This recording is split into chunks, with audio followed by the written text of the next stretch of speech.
Everybody, this is George with Melnick's Automotive. In this video I'll show you how to reset a headrest if you have a rear end collision on Mercedes. This is a 2015 G-Wagon, and if you have a rear end collision, normally these headrests pop open like this.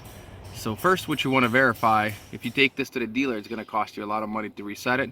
You could do this in a matter of like 2 minutes yourself, but before you try to reset it, I want you to verify a part inside. Make sure this part is all intact. I'm gonna bring my camera a little closer. Make sure this is all intact, because a lot of times this could be broken.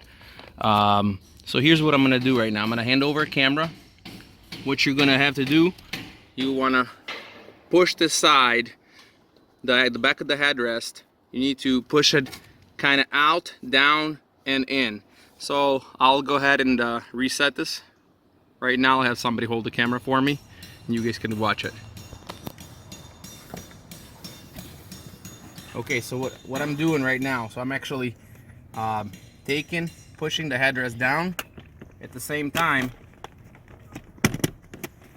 pushing it in place till you hear it lock. That's it. This has been reset. So that's it for this video. This was George with Melnick's Automotive. Thanks for watching.